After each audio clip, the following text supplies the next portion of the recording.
गर्व से कहो हम हिंदू हैं। हम भी कहते हैं, हम गर्व से कहते हैं हम हिंदुस्तानी और बस यही बोलिए ना, यही बोलिए, यही बोलिए।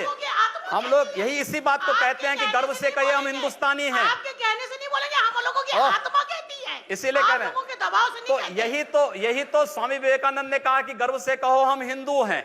और अगर वही बात मैं कह रहा हूं तो इसमें बुरा मानने की बात कौन सी है? योगी जी, वो मुसलमान जो हिंदुस्तान में रुके बंटवारे के बाद 1947 के बाद, वो डेमोक्रेटिक सेटअप में रहना चाहते थे, वो नहीं रहना चाहते थे इस्लामी सेटअप में, और उन्हें अपने राष्ट्रवादी होने पर बहुत गर्व है। और हमें किसी से सर्टिफिकेट की क्या जरूरत?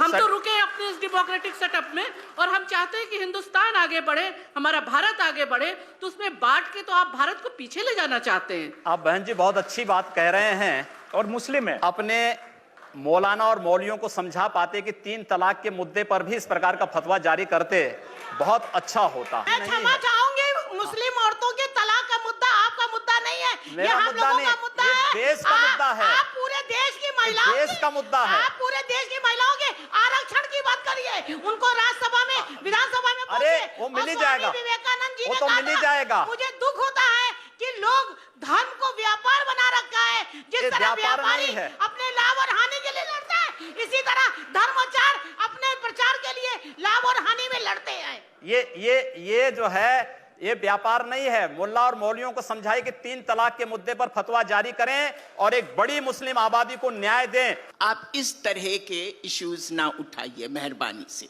ये वो वक्त आ गया है कि आप देखें कि मुसलमान, औरतों का क्या मुद्दा, मुसलमान खुद मर्द भी एजुकेशन में कितने पीछे है। ये बात उन दलों को समझानी चाहिए जो मुसलमानों को केवल आजादी के बाद वोट बैंक बना करके रख दिए हैं। योगी जी से मैं सहमत हूं कि आप जो सवाल इनको कह रही हैं, ये उठाएं मुसलमानों की गरीबी, गुर्बत, और इसकी बात, वहां जो पार्टियां जो मुसलमानों को सदियों से, दशकों से वोट बैंक समझती है, वो पार्टियां भी वहां मुसलमानों के सिर्फ वोट बैंक समझती है, उनके विकास की बात कम करती है। चुनाव में रमजान के मौके पर, ईद के मौके पर टोपी लगाकर मुसलमानों के साथ तस्वीरें खिंचवाते नेता भी मुसलमानों का भला नहीं करते हैं।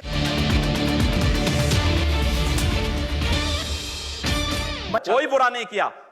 अगर किसी विदेशी आक्रांता के द्वारा, एक मिनट, किसी विदेशी आक्रांता के द्वारा किसी कालखंड में कुछ ऐसा कार्य किया गया है, उसको बदला जाना चाहिए। यह देश की सांस्कृतिक आजादी की लड़ाई भी है। सही बात है। तो आप ताजमहल का नाम राम महल कर सकते हैं, क्यों नहीं करेंगे?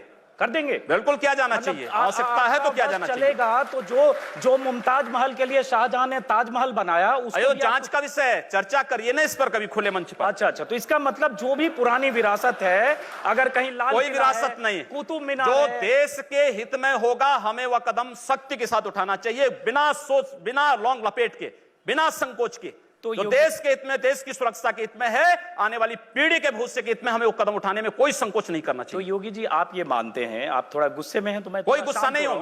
मैं आपको बता रहा हूं, आप क्योंकि मुझे कह रहे हैं, मुझे भय है कि आपको फिर पसीना ना हो जाए। नहीं, बिल्कुल नहीं, मैं चाहता हूं आप गुस्सा करिए, पसीना नहीं आएगा मुझे, चिंता मत करिए।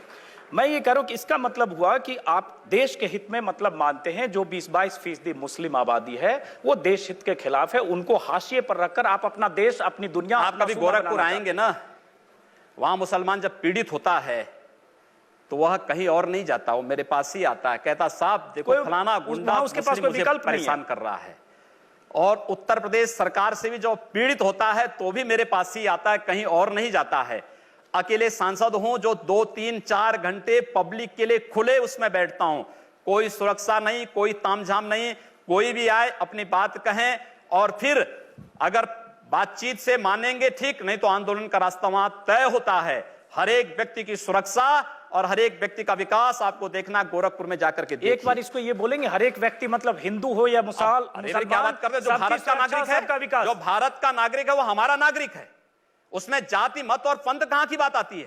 अरे मैं सनातन हिंदू धर्म का उपासक हूं, बदलना चाहते हैं, सनातन हिंदू धर्म का उपासक हूं, सर्वे भवन्तु सुखिनः सर्वे सन्तु निरामया की बात करता हूं।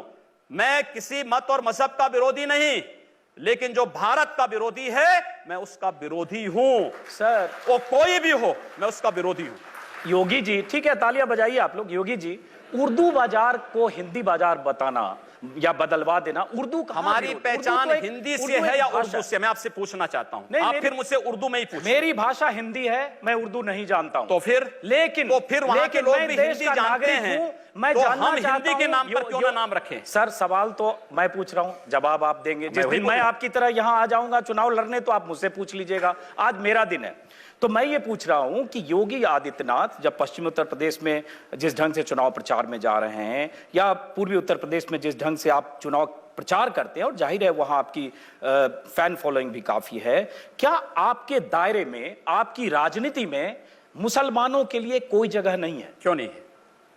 क्यों नहीं है? शहनवाज हुसैन मेरे सबसे अच्छे मित्र हैं।